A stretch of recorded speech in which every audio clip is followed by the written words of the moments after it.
Okay, Okay. we are with Bruce Holcomb, digital modeling supervisor from Industrial Light and Magic. You work on Avatar, That's true. and we saw that you have an industrial design background. That's true. This happened in your career in VFX. It happened before. So actually, when I was at San Jose State University, they had a very good bachelor's or a very good industrial design program there, and I was at one seminar where it was actually a gentleman from Industrial Light and Magic back in I think '92, and he was showing work from a ride that they had just achieved on Disneyland. I can't remember the name of the ride exactly, but he was showing the whole thing. And I remember being influenced by that very much. So I went to the head of the department and I said, I'm very much interested in kind of having that as a career. And he went, it's not going to happen. Listen, you need to stay in industrial design. You need to get your bachelor's of science. Don't worry about doing special effects because it's pretty much a waste of time to do that. So I became an industrial designer and I stayed in the program for, I believe, 6 years. And I finally got my bachelor of science and worked in the field, I think, for almost 5.5 years at a very wonderful company named Holcomb Labs. The man that owned that company was Gray Holland, and he'd been associated with ALS Wavefront for quite a while. And one of the great things about him as a person was he was a very good instructor in how to use the tool. So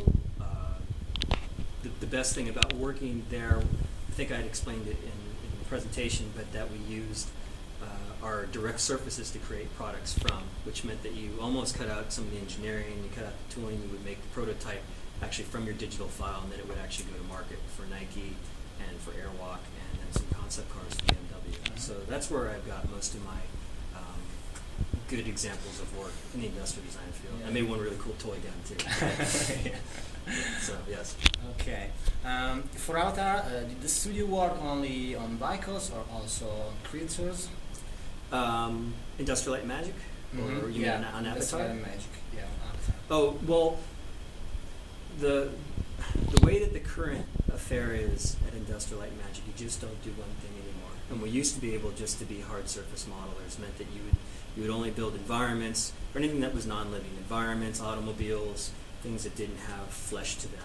But now, as we're kind of changing into a different type of work front to where there's a lot of outsourcing, you're responsible for more things. So part of my job now as a supervisor, I will wrangle a creature modeler or actually dabble in some creature development if need be.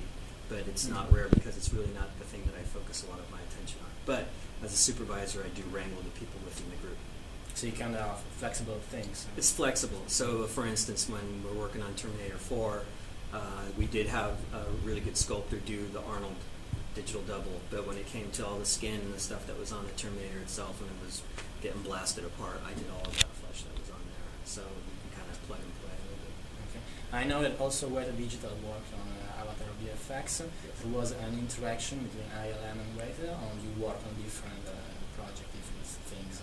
No, it was definitely a brotherhoodship because they had gotten to a point in the film where they knew that they needed a lot more work done. They needed it done fast, and it wasn't because that they had done anything wrong or running out of time. They just kind of needed a sister company to help them get things done that they could oversee it and just get it into the film to make sure that it hit the target date.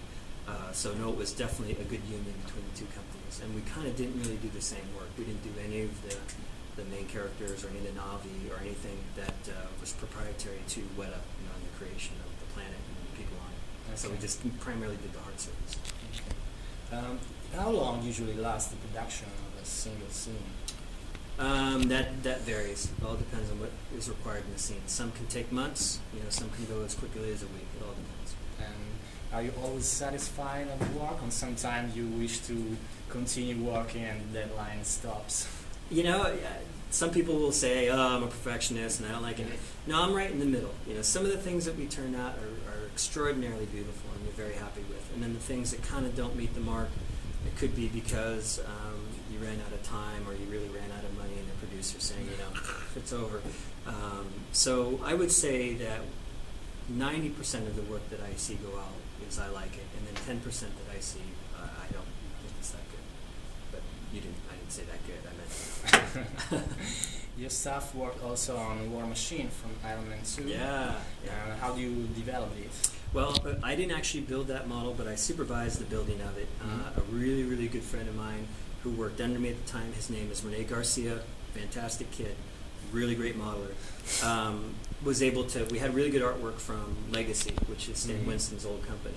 So they provided, they were going to actually build a full-size War Machine. They kind of ran out of time to do that. We took over the process, but used their work as a template and the artwork that we had, and then really explored out from that. So we had a lot of investment into the creative process of War Machine getting done, especially the volume of him and the proportions, and then all of the weapon systems that came out of him were all designed by ILM. And one of them that was really cool that we did was this gun on his back, which I think everybody knows is that minigun, but it was based on a Steadicam arm, which was really cool because we made a Steadicam arm into an actual military arm, and actually kind of had some of the science of how it works, so it had capabilities to have the steady motion to it. It was really, really cool. So the instructions were very precise. Yeah. From the art department. They were precise to a point, but as soon as their production designer, his name was Ryan Meandering, a really, really good artist, as soon as he was kind of done, they let it go, and then we would take over.